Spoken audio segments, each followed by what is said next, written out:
ರಾಜ್ಯದಲ್ಲಿ ಮುಂದಿನ 24 ಗಂಟೆಗಳ ಕಾಲ ವರುಣನ ಆರ್ಭಟ ಜೋರಾಗಿರಲಿದ್ದು ಹವಾಮಾನ ಇಲಾಖೆಯು ಇಡೀ ಕರ್ನಾಟಕಕ್ಕೆ ಭಾರೀ ಮಳೆಯ ಮುನ್ಸೂಚನೆಯನ್ನ ನೀಡಿದೆ ಎಂದು ರಾಜ್ಯಾದ್ಯಂತ ಗುಡುಗು ಸಿಡಿಲು ಸಹಿತ ಭಾರೀ ಮಳೆಯಾಗುವಂತಹ ಸೂಚನೆ ಇದ್ದು ಜನರು ಸುರಕ್ಷಿತವಾಗಿರೋಕೆ ಸೂಚಿಸಲಾಗಿದೆ.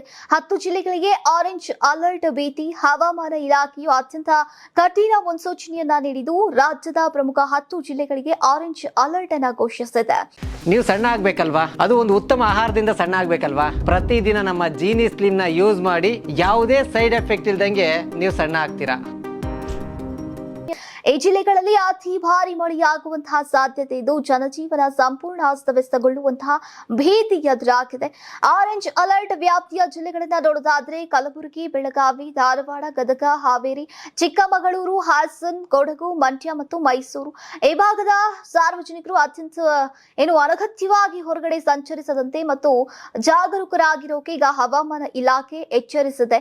ಆರೆಂಜ್ ಅಲರ್ಟ್ ಪಡೆದಂತಹ ಜಿಲ್ಲೆಗಳನ್ನ ಹೊರತುಪಡಿಸಿ ರಾಜಧಾನಿ ಬೆಂಗಳೂರು ಸೇರಿದಂತೆ ರಾಜ್ಯದ ಉಳಿದೆಲ್ಲಾ ಜಿಲ್ಲೆಗಳಿಗೆ ಯೆಲ್ಲೋ ಅಲರ್ಟ್ ಅನ್ನು ಘೋಷಿಸಲಾಗಿದೆ. ಬೆಂಗಳೂರಿನಲ್ಲಿ ಈಗಾಗಲೇ ಮೋಡ ಕವಿದ ವಾತಾವರಣ ಇದ್ದು ಸಂಜೆ ಅಥವಾ ರಾತ್ರಿಯ ವೇಳೆಗೆ ಗುಡುಗು ಸಹಿತ ಭಾರೀ ಮಳೆಯಾಗುವಂತಹ ಮುನ್ಸೂಚನೆ ಇದೆ.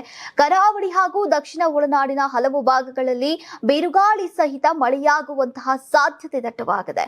ಮುಂದಿನ 24 ಗಂಟೆಗಳ ಕಾಲ ಪ್ರಯಾಣ ಮಾಡುವಾಗ ಎಚ್ಚರಿಕೆಯನ್ನು ವಹಿಸಿ ಮರದ ಕೆಳಗೆ ಅಥವಾ ವಿದ್ಯುತ್ ಕಂಬಗಳ ಬಳಿ ನಿಲ್ಲಬೇಡಿ ಅಂತ ವಿಪತ್ತು ನಿರ್ವಹಣಾ ಮಂಡಳಿ ತಿಳಿಸಿದೆ. ಕಾಸರಗೋಡು ಸೇರಿದಂತೆ ರಾಜ್ಯದ ಕರಾವಳಿ ಜಿಲ್ಲೆಗಳಲ್ಲಿ ಮೋಡ ಕವಿದ ವಾತಾವರಣ ಮುನ್ಸೂಚನೆ ಇದ್ದು ಸಂಜೆ ರಾತ್ರಿ ಅಲ್ಲಲ್ಲಿ ತುಂತುರು ಮಳೆಯ ಸಾಧ್ಯತೆಗಳಿವೆ.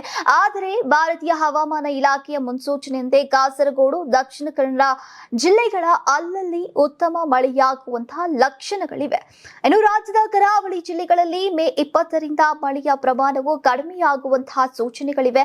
ಮೇ 27ರಿಂದ ಮಳೆ ಆರಂಭವಾಗಬಹುದು. ರಾಜ್ಯದ ದಕ್ಷಿಣ ಒಳನಾಡಿನ ಮೈಸೂರು, ಚಾಮರಾಜನಗರ, ಮಂಡ್ಯ, ರಾಮನಗರ, ಬೆಂಗಳೂರು ಗ್ರಾಮಾಂತರ ಹಾಗೂ ಬೆಂಗಳೂರು ನಗರ, ಕೋಲಾರ, ಚಿಕ್ಕಬಳ್ಳಾಪುರ, ತುಮಕೂರು, ಚಿತ್ರದುರ್ಗ, ದಾವಣಗೆರೆ, ವಿಜಯನಗರ ಜಿಲ್ಲೆಗಳ ಅಲ್ಲಲ್ಲಿ ಸಂಜೆ ರಾತ್ರಿ ಗುಡುಗು ಸಹಿತ ಮಳೆಯಾಗುವಂತಹ ಮುನ್ಸೂಚನೆ ಇದೆ.